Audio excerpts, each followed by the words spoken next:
15 दिसंबर 2021 दोपहर 12 बजे। इस सीसीटीवी फुटेज को देखो। It's a real evidence of a cold blooded murder. Video में एक अजनबी दिख रहा है जो तेज रफ्तार से घर की तरफ बढ़ रहा है। उसने हाथ में कपड़े से कुछ ढका हुआ है। घर का दरवाजा खुला है और वो बिना किसी दिक्कत के घर के अंदर घुस जाता है। एंट्रेंस के जस्ट सामने विनोद भरारा अपने कमरे में आराम कर रहे होते हैं, जो 2 महीने पहले ही एक भयानक एक्सीडेंट में अपने दोनों पैर फ्रैक्चर करा चुके थे। वो आदमी सीधा विनोद के कमरे में घुसता है और दरवाजा क्लिक करके लॉक कर लेता है। विनोद उस आदमी को देखते ही पहचान जाते हैं। उनका दिल उसे देख के तेजी से धड़कने लगता है। अजनबी विनोद से केस वापस लेने की भीख मांगता है, पर विनोद गुस्से से कांप उठते हैं और उसे घर से बाहर निकलने के लिए बोलते हैं। इस बीच विनोद की पत्नी जो किचन में थी, वो शोर सुन के दौड़ती हुई आती है। वो दरवाजा खोलने की कोशिश करती है, पर दरवाजा नहीं खुलता। वो बाहर भागती है और चिल्ला चिल्ला के पड़ोसियों को इकट्ठा करती है। उसी दौरान अजनबी अपने कपड़े के नीचे से एक कट्टा निकालता है, उसे लोड करता है। बंदूक की मेटेलिक क्लिक की आवाज सुन विनोद की आंखें डर से बड़ी हो जाती है और बिना किसी झिझक के अजनबी विनोद की तरफ गन पॉइंट करता है। 2 गोलियां क्लोज रेंज से फायर करता है। एक गोली विनोद के कंधे पे लगती है और दूसरी सर को चीर देती है। तब तक पड़ोसी कमरे के बाहर इकट्ठे हो जाते हैं। उनकी आंखें दरवाजे की छोटी सी खिड़की से चिपकी हुई होती है, पर वो लाचार होते हैं। वो कोशिश करने पर भी दरवाजा नहीं खोल पाते हैं। विनोद खून से लथपथ जमीन पे पड़े होते हैं। उनकी जिंदगी धीरे धीरे खत्म हो रही होती है। वो अजनबी दरवाजे के बाहर गुस्से से लोगों की ओर देखता है और बंदूक को रीलोड करता है और दरवाजा खोल के भागने की कोशिश करता है, पर पड़ोसी उसे ओवरपावर कर लेते हैं। उसकी गन उससे छीन लेते हैं और फिर उस आदमी को पोल से बांध के खूब पीटते हैं। लेकिन वो आदमी दया की भीख नहीं मांगता, बल्कि वो गुस्से में कहता है कि मुझे मार डालो, मेरा काम हो गया है। जब वो 2 गोली मार के जब उसने तीसरी गोली हमारे सामने लोड करी, हमने शीशे में देखा तो एकदम कुंडी खोल के बाहर निकला, तो हमने उसको पकड़ा। मीनवाइल विनोद को क्रिटिकल कंडीशन में हॉस्पिटल ले जाया जाता है। एम्बुलेंस का सायरन सड़क पे गूंज रहा होता है, पर अब बहुत देर हो चुकी थी। सर पे गोली लगने के कारण विनोद रास्ते में ही अपना दम तोड़ देता है। विनोद भराड़ा जो कार्टून के संचालक थे, उनकी गोली मारकर हत्या की गई है। जब विनोद की पत्नी निधि को उनकी मौत की खबर मिलती है, तो वो शॉक के कारण बेहोश हो जाती है। विनोद के माँ बाप का रो रो के बुरा हाल हो जाता है। आप सोच के देखिए, अपने बेटे की मौत अपनी आंखों के सामने देखने से ज्यादा दर्दनाक और क्या हो सकता है। उस हत्यारे को पुलिस के हवाले कर दिया जाता है, पर यह मर्डर वैक्यूम में नहीं हुआ था। इस घटना के करीबन 2 महीने पहले जब विनोद अपने ट्रेनिंग सेंटर के बाहर बैठे थे, तब एक स्पीडिंग पिकअप ट्रक ने उन्हें टक्कर मार दी थी। टक्कर इतनी सीवियर थी कि उनका बचना लगभग नामुमकिन लग रहा था, पर किसी चमत्कार से विनोद बच गए। हालांकि उनके दोनों पैर फ्रैक्चर हो गए।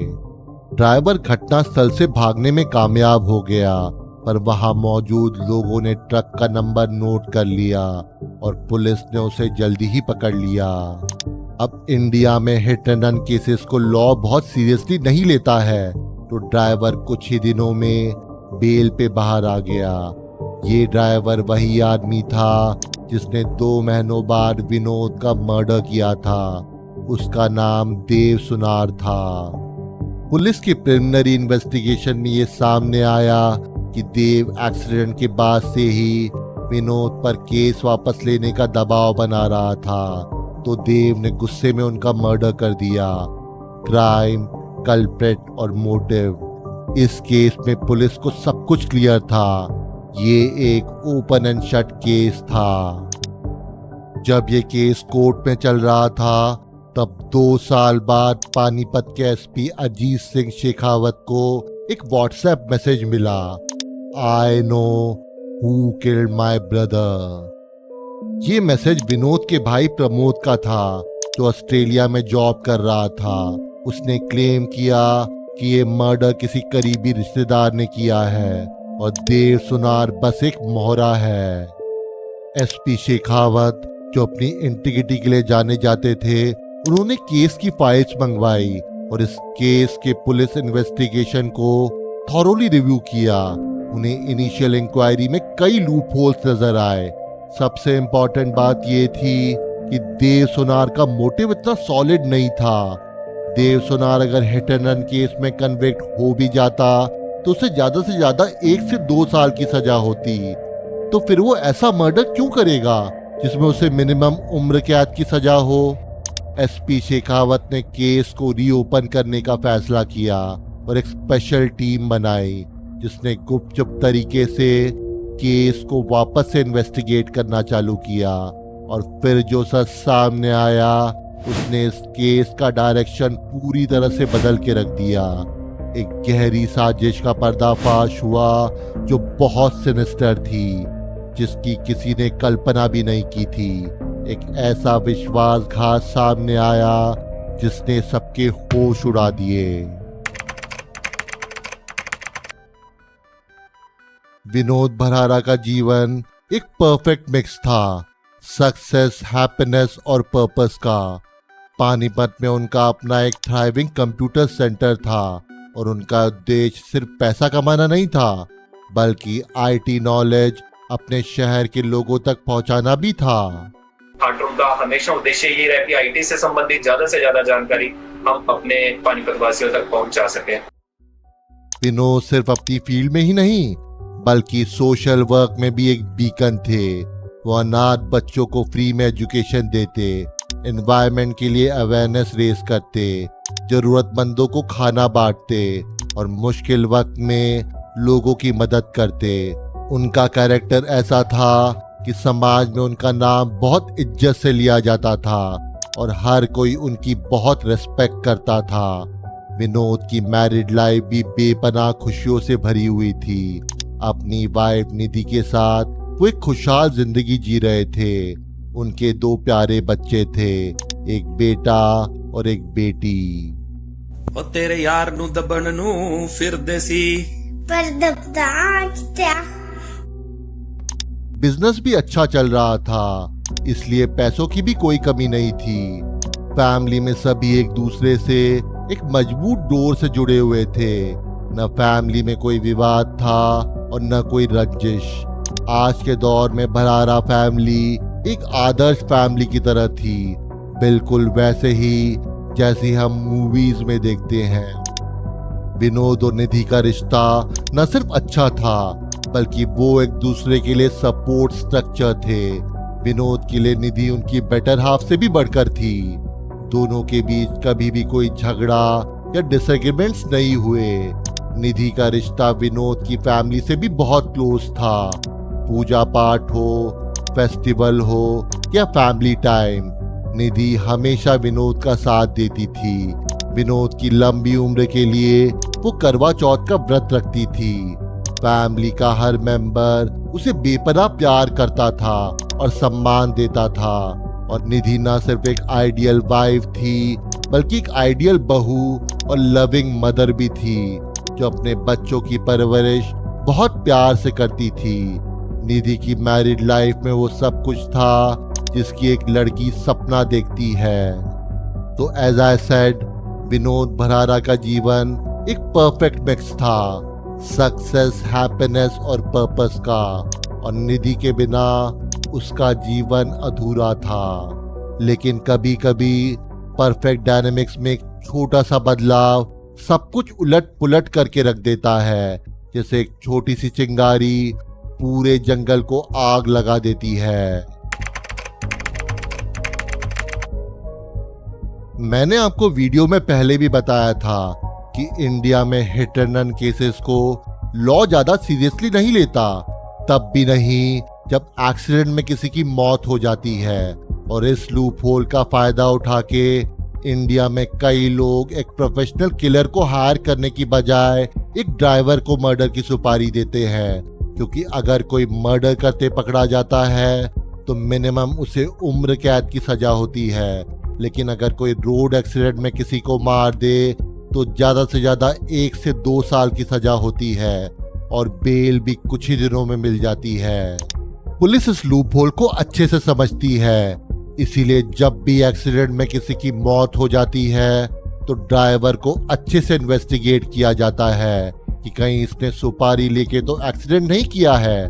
पर विनोद भरारा मर्डर केस में पुलिस की पहली इन्वेस्टिगेशन टीम ने ये करना जरूरी नहीं समझा, पर 2 साल बाद एसपी शेखावत की बनाई दूसरी टीम ने ये गलती नहीं की। 5 अक्टूबर 2021 को जब ट्रक एक्सीडेंट में विनोद भरारा का एक्सीडेंट हुआ था और 10 दिसंबर 2021 को जब विनोद का मर्डर हुआ था, इन दोनों डेट्स के आसपास देव सुनार के कॉल रिकॉर्ड्स खंगाले गए और उसमें एक नाम बार बार सामने आया, सुमित।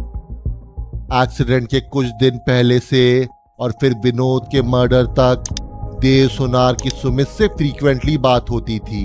एक्सीडेंट के जस्ट पहले और एक्सीडेंट के जस्ट बाद और मर्डर के जस्ट पहले देव सुनार ने सुमित को कॉल किया था और सुमित ने ही देव सुनार की एक्सीडेंट के बाद बेल करवाई थी। और इतना ही नहीं, सुमित रेगुलरली उससे जेल में मिलने जाता था जब उसके ऊपर मर्डर का केस चल रहा था। इतनी इंफॉर्मेशन पुलिस के लिए काफी थी उसे पूछताछ के लिए बुलाने के लिए। आखिर क्या कनेक्शन था उसका और देव सुनार का? सुमित से पूछताछ के दौरान धीरे धीरे केस की नई परतें खुलना चालू हुई। विनोद और निधि की जिंदगी में नया मोड़ तब आया जब निधि ने अपने घर के पास एक जिम ज्वाइन किया। विनोद को इससे कोई दिक्कत नहीं थी, पर प्रॉब्लम तब शुरू हुई जब निधि अपने पर्सनल ट्रेनर के करीब आने लगी और कुछ ही वक्त में उन दोनों का अफेयर चालू हो गया।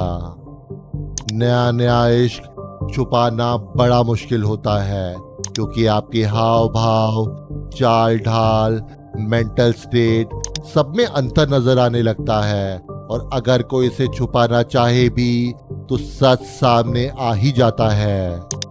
जिम के अलावा भी निधि घर पे अपने पर्सनल ट्रेनर से घंटों बातें करती थी और जब विनोद घर आता तो अपनी पूरी कॉल हिस्ट्री डिलीट कर देती। विनोद ने जब ये चीज नोटिस की तो उसे ये बात बहुत अटपटी लगी। अब नॉर्मली तो क्यों कोई अपनी पूरी कॉल हिस्ट्री रोज डिलीट करेगा? और एक दिन विनोद ने निधि और उसके ट्रेनर की रोमांटिक चैट्स फेसबुक पे पढ़ ली और उसकी पत्नी का अफेयर का सच उसके सामने आ गया। विनोद ने वैसे ही रिएक्ट किया जैसे कोई भी पति इस सिचुएशन में रिएक्ट करता। घर में खूब लड़ाई या रोना धोना हुआ। उसने निधि का जिम जाना बंद करवा दिया और उसके पर्सनल ट्रेनर को फोन करके धमकाया और अपनी पत्नी से दूर रहने के लिए वार्न किया।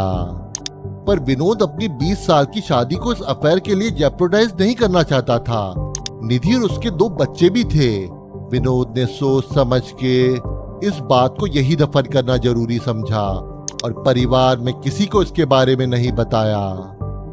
अब फैसला निधि को करना था कि वो अपने पति, अपने बच्चों और अपनी पूरी जिंदगी को चुनेगी या अपने कुछ बहनों के पैशनेट अफेयर को। एक और गौर करने वाली बात थी इस केस में। विनोद का भाई प्रमोद जो ऑस्ट्रेलिया में रहता था, वही भाई जिसने विनोद के मर्डर के 2 साल बाद एसपी शेखावत को मैसेज करके ये बताया था कि उसके भाई के मर्डर में परिवार का कोई करीबी इन्वॉल्व है। अब सोचने की बात यह है कि प्रमोद को ऐसा क्या पता था जो पानीपत में रह रहे सगे संबंधियों को और इवन पुलिस को भी नहीं पता था। भले ही प्रमोद ने अपने परिवार को नहीं बताया था, लेकिन उसे उसके कुछ दोस्तों के थ्रू निधि के अफेयर के बारे में पता चल गया था पर क्योंकि उसका भाई विनोद इस बात पे शांत था तो उसने भी इस बात को बाकी परिवार वालों के सामने उठाना जरूरी नहीं समझा। लेकिन विनोद की मौत के बाद निधि के रंग ढंग पूरी तरह से बदल गए। निधि ने सबसे पहले ये कहकर घर छोड़ा कि ये घर उसे पल पल विनोद की याद दिलाता है, और ये बहाना करके वो अपने बच्चों और फैमिली के साथ दूसरी जगह शिफ्ट हो गई जहां आसपास निधि को कोई नहीं पहचानता था, और वो रेगुलरली अपने बॉयफ्रेंड को चुपचाप घर पे बुलाने लगी। और इस बात का पता प्रमोद को अपने दोस्तों के थ्रू चलता रहता था। कुछ महीने बाद निधि ने अपने बेटे और ससुर को प्रमोद के पास ऑस्ट्रेलिया भेज दिया ताकि वो अपने बॉयफ्रेंड के साथ आज़ादी से रंगरलिया मना सके।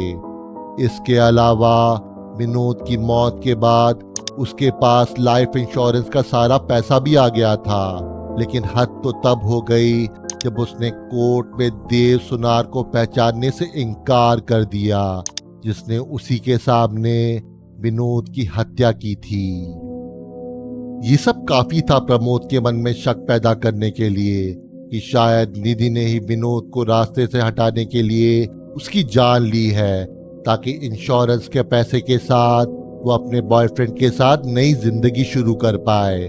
पर प्रमोद के पास अब भी इस बात का कोई पुख्ता सबूत नहीं था।